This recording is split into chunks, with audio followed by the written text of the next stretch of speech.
As the priest said, "Let us pray for the soul of the departed," Sepha stood beside her mother's coffin, her hands trembling. She thought the worst pain was losing the woman who raised her. But then her stepfather, Dammy, cleared his throat, adjusted his tie, and smirked. He turned to the mourners and announced coldly, "Before we continue, I think everyone should know. Sepha isn't even her real daughter." The crowd gasped. Sepha's knees went weak, but before she could speak, the family lawyer stood up and said, "Mr. Dammy, maybe you should let me finish what your late wife instructed me to reveal, because what's written in this letter will change everything." The room fell into dead silence. Sepha stood in front of her mother's coffin, tears running down her face as the priest prayed. Her heart was already heavy with pain, but she tried to stay strong. Then, out of nowhere, her stepfather Dammy cleared his throat and spoke loudly so everyone could hear. He said that Sepha wasn't really his late wife's daughter, and had no right to anything she left behind. The crowd gasped. Some people turned to look at Sepha with shock and pity. Others began whispering. Her stepsister Lami crossed her arms and smiled like she had been waiting for this moment. Sepha's whole body froze. The words hit her like a knife. She couldn't believe the man who had lived with her and her mother for years could humiliate her like this, especially at a funeral. Her chest tightened, her eyes filled with fresh tears, and she struggled to breathe. She wanted to say something, to defend herself, but her voice refused to come out. All she could hear were whispers, people wondering if it was true, asking each other how long they had known. Dammy continued talking as if he was giving a speech. He said Sepha was only pretending to be family, and that his wife had wasted her love and money on a stranger. He looked proud, cruel, and confident. Sepha felt small, like the ground beneath her was breaking apart. Her mother's best friend tried to comfort her, but the humiliation was too much to bear. Then the family lawyer stood up from his seat at the front. He looked calm but serious. In his hand was a sealed brown envelope with Sepha's mother's name on it. He said softly, "Mr. Dammy, before you continue, your wife left this to be read exactly at this moment." The room suddenly went silent. Even Dammy looked nervous, though he tried to hide it. The lawyer broke the seal carefully and pulled out a handwritten letter. He said Sepha's mother had predicted that something like this would happen after her death. The lawyer's voice grew firmer as he said, "Everything she wanted to say will be heard today." Everyone leaned closer, waiting. Sepha stood still, her heart pounding, her hope fighting through her pain. She didn't know what the letter contained, but deep inside, she prayed that her mother had left her truth, something strong enough to silence every cruel word Dammy had spoken. Everyone in the church stared at the lawyer as he unfolded the letter written by Sepha's late mother. His voice was calm but filled with emotion as he began to read. The paper trembled slightly in his hand. "My dearest Sepha," he read, "if you are hearing this, it means I have gone to rest. I know there will be people who will try to hurt you after I am gone, but I want you to remember this. You are not my blood, but you are my chosen child." The whole room went quiet. You could hear people breathing. Sepha covered her mouth with her hand, tears falling fast. The lawyer continued, "You came into my life when I needed love most, and from that moment, you became my daughter in every way that matters. You are kind, hardworking, and pure-hearted, and that is why I have made you the heir to everything I built." Murmurs spread through the crowd. Some gasped, some whispered in disbelief, while others nodded softly, remembering how close Sepha and her mother had always been. Dammy's confident smile disappeared. H's face turned pale, and his hands started shaking. "That's a lie," he shouted angrily. "She was never my wife's child. This letter is fake." He tried to grab the letter from the lawyer's hand, but two men stopped him. The lawyer didn't even flinch.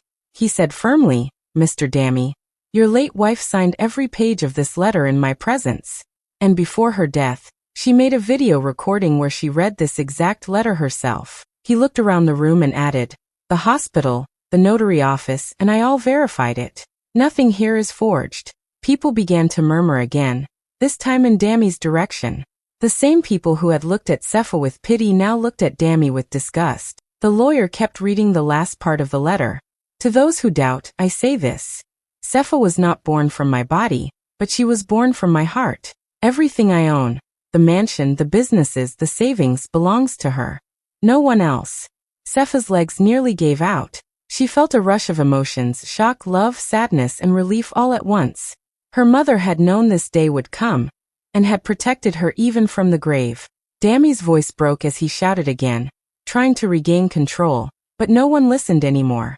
Everyone's eyes were now on Sefa, the quiet girl who had just learned that love, not blood, made her a daughter. That night, after everyone left the funeral, Sefa returned home to the mansion that no longer felt like home. The lights were off, and the air inside was cold. Dammy was sitting in the living room, holding a drink, his eyes full of anger. Lami stood beside him, recording something on her phone. When Sefa quietly walked in, Dammy pointed at her suitcase near the door and said coldly, "Pack your things and get out." Sefa froze, confused. "What do you mean?" she whispered. Dammy stood up suddenly, shouting, "You think you can fool me with that fake letter? You are not part of this family. My wife must have been out of her mind leaving everything to you." Sefa's heart started pounding. She tried to stay calm and said, "That letter was from her. The lawyer confirmed everything." But Dammy only laughed bitterly. "Don't you dare talk back to me," he said. "You're nothing but a greedy girl trying to steal what's mine." He threw a photo frame across the room, and it shattered on the floor. Lami began to film Sefa packing, saying in a mocking tone, "Smile for the camera, adopted princess. Let's see what you look like after losing everything." Sefa's hands trembled as she folded her few clothes. "You'll regret this," Lami added with a cruel smirk. "No one will believe you once you're gone." Sefa kept silent, her tears falling one by one. She didn't want to give them the satisfaction of seeing her break. She picked up her mother's old locket from the nightstand and held it close to her heart. Inside it was a tiny picture of her and her mother smiling together. That was all she needed to remember her strength. As she walked toward the door with her small bag, Dammy said coldly, "Don't come back. You have no home here." Outside, rain began to fall. It soaked her clothes, but she didn't stop walking. Her shoes splashed through puddles as she left behind the house where she had once felt loved. She opened the folder the lawyer had quietly given her before she left the funeral. Inside were a few legal papers and a note from her mother saying, "If they ever turn against you, follow the name I left with Mr. Ade. You'll find your truth there." Sefa looked up at the dark sky, her heart aching but determined. She whispered to herself, "You tried to destroy me, Dammy, but you only woke the fire inside me." With that, she walked into the night, ready to uncover the secret her mother had left behind. Sefa sat in the lawyer's office, her hands clutching the folder tightly. The room smelled faintly of old books and polished wood, but she barely noticed. Her eyes scanned the papers again, but one question kept spinning in her mind. How could Dammy take everything her mother had built? The lawyer, a calm older man named Mr. Ade, noticed her confusion and leaned forward. "Sefa," he said gently, "your mother wasn't just a loving parent. She was also a very smart businesswoman. She owned a chain of wellness centers all over the city. After she passed, Dammy somehow managed to claim them as his own. But that's not the full story." Sefa's eyes widened. How could he do that?" she whispered. Mr. Ade sighed. "That's why your mother left instructions for you. Before she died, she told me, if anything happens to me suddenly, tell Sefa to find Amayo. I didn't know who Amayo was at the time, but now I think it's very important that you find her." Sefa's mind spun. Amayo? She had never heard that name before. She flipped through more papers, searching for a clue. One file contained old newspaper clippings, and her eyes caught a faded article from 24 years ago. It told of a tragic hospital fire where a young woman, a nurse named Amayo, had disappeared. The headline read, "Hospital Fire Claims Young Nurse, Mystery Remains." Sefa felt her breath catch. Could this be the same Amayo her mother had mentioned? Her heart raced as she pieced it together. The adoption records in her folder, the mysterious disappearance, and her mother's insistence that she find Amayo. It was all connected. Mr. Ade watched her carefully, nodding slightly as if he understood her shock. "Sefa," he said softly, "I believe Amayo is your birth mother. Your mother kept this secret to protect you, but she wanted you to know the truth when you were ready."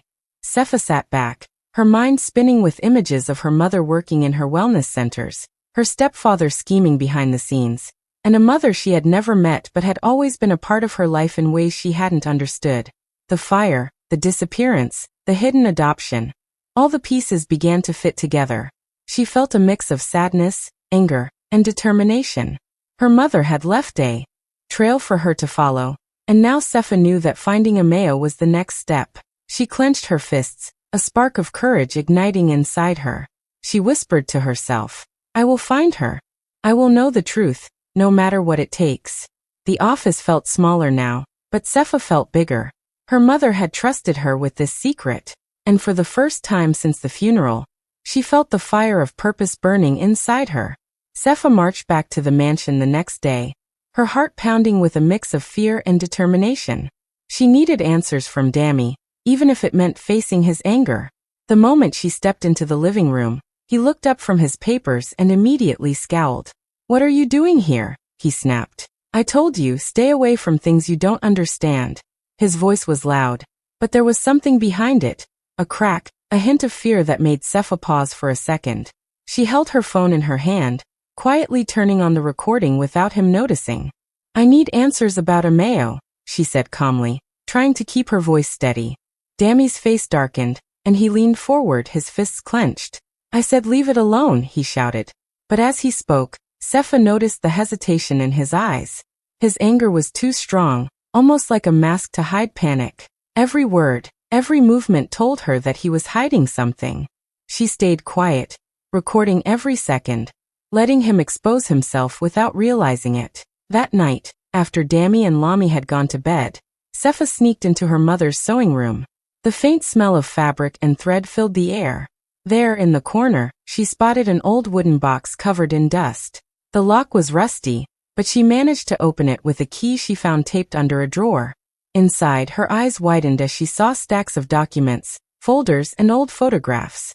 Some pictures showed Dammy meeting with hospital officials, shaking hands and smiling, but the smiles looked forced in hindsight. There were letters marked confidential, adoption papers, and medical forms. One folder caught her attention. It was labeled DNA results. Her hands trembled as she opened it. The results clearly showed that Dammy's wife had not been infertile. She had been pregnant, and the child, Sepha herself, had been taken away from her at birth. Her stomach twisted as the truth sank in. Her mother had known about the theft all along, but she had protected Sepha and kept the secret safe, leaving clues for the right time.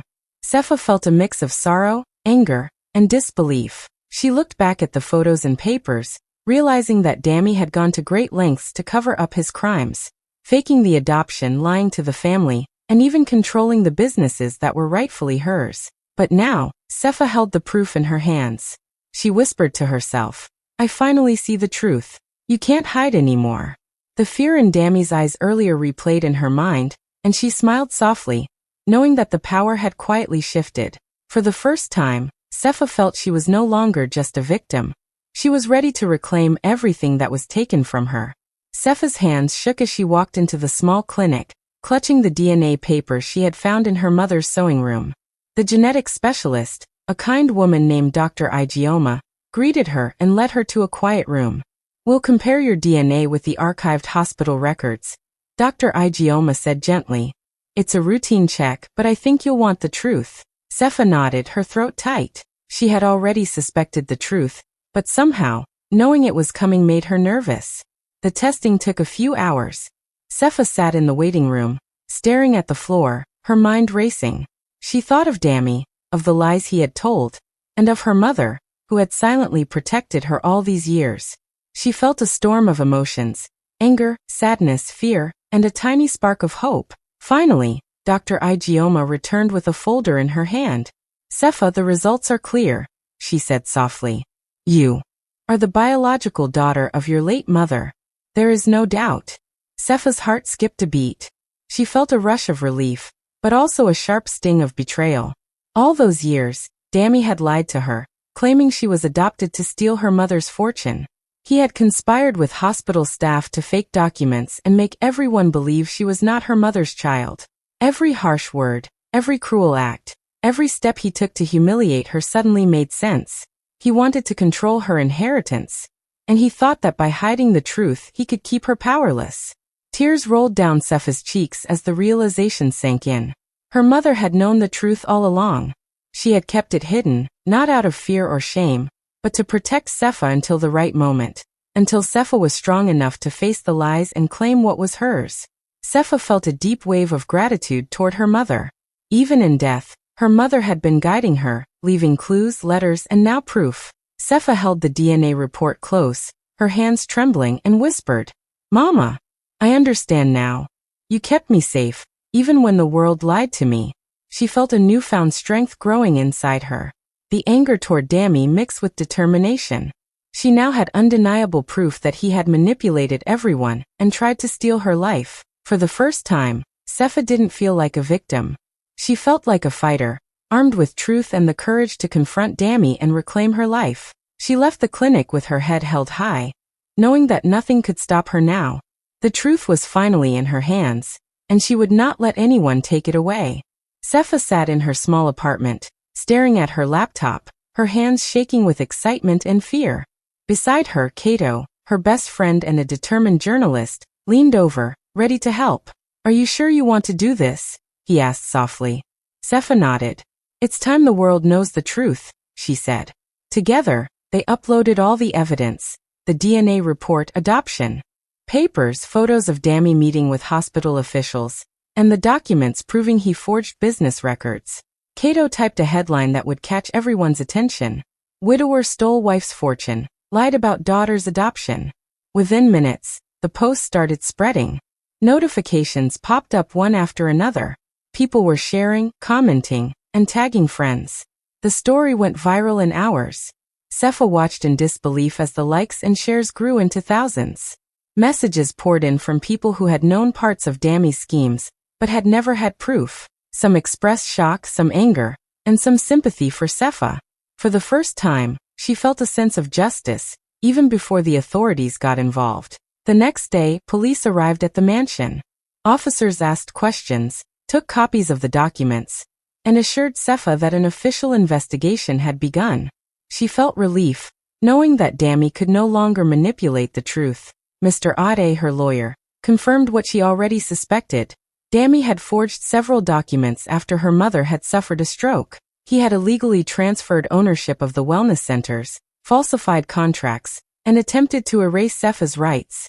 The proof in her hands and online now made it impossible for him to escape justice. Meanwhile, Lami, her stepsister, showed up at Sefa's apartment, tears in her eyes. "Please, Sefa, forgive me. I didn't know," she pleaded. But Sefa stayed calm, her expression firm. "I know exactly what you did, Lami. You helped your father cover his lies. You lied, filmed me packing, and tried to humiliate me. There's no excuse." Lami's face fell, her desperation ignored by the community that had already turned against her and Dami. As the news continued to spread, neighbors, friends, and even strangers started posting about the case, criticizing Dami and Lami for their cruelty. Shops displayed printed headlines, and the local community meetings were filled with discussions about the injustice Sefa had faced. Sefa watched quietly, feeling the weight of vindication. The power had shifted completely. For the first time, she realized she wasn't just fighting for her inheritance. She was exposing the truth, holding the people who had lied and cheated accountable. The world now knew what Dami and Lami had done, and Sefa could finally breathe. Justice was no longer a dream. It was happening, right in front of her eyes. The community, the authorities, and even strangers now stood with her, proving that lies can't survive when the truth is strong enough. The courtroom was packed, buzzing with whispers as Sefa sat quietly beside her lawyer, Mr. Ade. Dami and Lami sat across from her, their faces tense and pale. The judge called the session to order, and Mr. Ade stood, holding a small tablet. "Your Honor," he said firmly, "we have a video recording made by my late client, Sefa's mother, before her death. It confirms the truth about her daughter and the inheritance." The screen flickered to life, and everyone watched silently as Sefa's mother appeared, her face tear-streaked but calm. She spoke with a voice full of love and authority. "If Dami ever denies Sefa, show him this. I carried her, I birthed her, and I leave everything to her. She is my daughter in heart and in life, and everything I own belongs to her." The room was silent, except for Sefa's quiet sobs. Even Dami's confident posture crumbled as he watched the proof he had tried so hard to hide. The judge paused the video, looking at Dami and Lami sternly. These declarations are clear and verified, he said. The court recognizes Sefa as the rightful heir to all assets of her late mother, including the mansion, businesses, and savings. Furthermore, Mr. Dami is charged with fraud, theft, and falsifying medical records. Dami's face went pale, his hands shaking. He tried to speak, but the words caught in his throat. Lami gasped, realizing she would lose the inheritance she had expected. Sefa felt a mixture of relief and triumph. Years of lies, humiliation, and betrayal had led to this moment, and now the truth had won. The lawyer continued, presenting the adoption papers, DNA reports, and other evidence, all confirming that Dami had schemed to take control of her mother's property.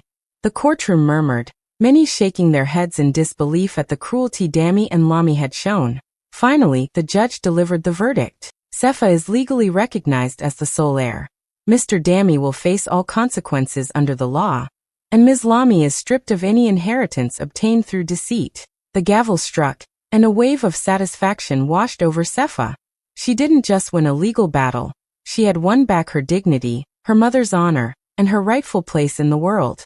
Sefa looked at Dami, who was being led away by officers, and then at Lami, whose face was full of shame. She felt no hatred, only a quiet strength. She whispered to herself, justice isn't just about laws, it's about truth, and truth always finds its way. The courtroom, once filled with tension and doubt, now seemed to breathe with relief. Sefa had finally reclaimed her life, her inheritance, and her moral victory over those who had tried to destroy her. Sefa stepped through the gates of the mansion for the first time since the funeral. The rain had stopped, and sunlight filtered through the clouds, giving the house a soft golden glow. She didn't feel anger or bitterness anymore. Instead, there was a calm peace in her heart. Every step she took on the marble floor felt different, lighter, as if the weight of lies and betrayal had finally lifted. She walked slowly through the halls, remembering how her mother had filled each room with laughter, warmth, and love. The memories made her smile through tears, and she whispered softly, "I'm home, Mama." She wandered into her mother's old room, where the familiar scent of lavender lingered faintly. On the dressing table, tucked carefully, behind the mirror, was a small envelope she hadn't seen before. With trembling hands, she opened it. The letter inside was written in her mother's familiar, flowing handwriting. It read, "My daughter, when they break you, rebuild stronger. You are my legacy." Sefa felt a lump in her throat. Her mother had known how cruel the world could be, yet she had left her daughter not only with protection and guidance, but also with courage and hope. Tears ran down Sefa's cheeks, but they were tears of strength now, not sorrow. Sefa looked around the mansion, and imagined how it could help others. She thought of all the women she had met through her work, and the people who had suffered betrayal, injustice, and family lies. A determination grew inside her. This house, once a place of grief and manipulation, could become a place of healing and empowerment. She would turn it into a safe space for those who had been hurt, just as her mother had tried to protect her. In the following weeks, Sefa worked tirelessly. She contacted organizations, gathered resources, and set up programs to help women recover from emotional trauma and financial exploitation. Slowly, the mansion transformed. Rooms that had once held pain now held classrooms, therapy spaces, and safe bedrooms. The walls that had witnessed deceit now echoed with laughter and hope. Sefa named the center Ameo's house, honoring the woman who had vanished long ago, her birth mother, and the legacy of love that had been passed down to her. The grand opening day arrived, and women from different walks of life came to see the center. Sefa stood at the entrance, welcoming them with a warm smile. She felt a sense of fulfillment deeper than anything she had experienced before. The mansion, once a symbol of betrayal and cruelty, had been reborn as a place of strength, love, and healing. Looking around, Sefa whispered softly to her mother's memory, "I did it, Mama. I rebuilt, just like you wanted. Your legacy lives on." The house was no longer just hers. It belonged to everyone who needed a safe place to grow, heal, and reclaim their lives. Months later, the sun shone brightly over the mansion, now transformed into Ameo's house. A crowd had gathered, women, families, and supporters from across the city, all eager to witness the opening of the center. Sefa stood on the small stage at the entrance, calm and poised. She looked out at the faces before her, people who had faced betrayal, injustice, and loss, and felt a deep connection to each of them. Taking a breath, she began to speak, her voice steady and full of meaning. "They tried to erase my name," she said, pausing as the crowd listened intently. "But the truth wrote it again. Family isn't who claims you, it's who protects you when no one else will." The audience erupted into applause, some clapping, others cheering and wiping tears from their eyes. Sepha's words resonated far beyond the walls of the mansion. People shared videos and posts online, and soon her story began trending worldwide under #JusticeForSepha. Messages poured in from strangers praising her courage, inspired by the way she had faced lies, betrayal, and injustice and turned them into strength. Her story became a symbol of hope for anyone who had ever been silenced or underestimated. Far away, in a cold prison cell, Dami sat on a narrow cot, watching a news report about Amayo's house. He saw Sepha's speech play on the television, her calm confidence cutting through the lies he had built his life upon. His empire, once his pride, had crumbled, and his lies were exposed to the world.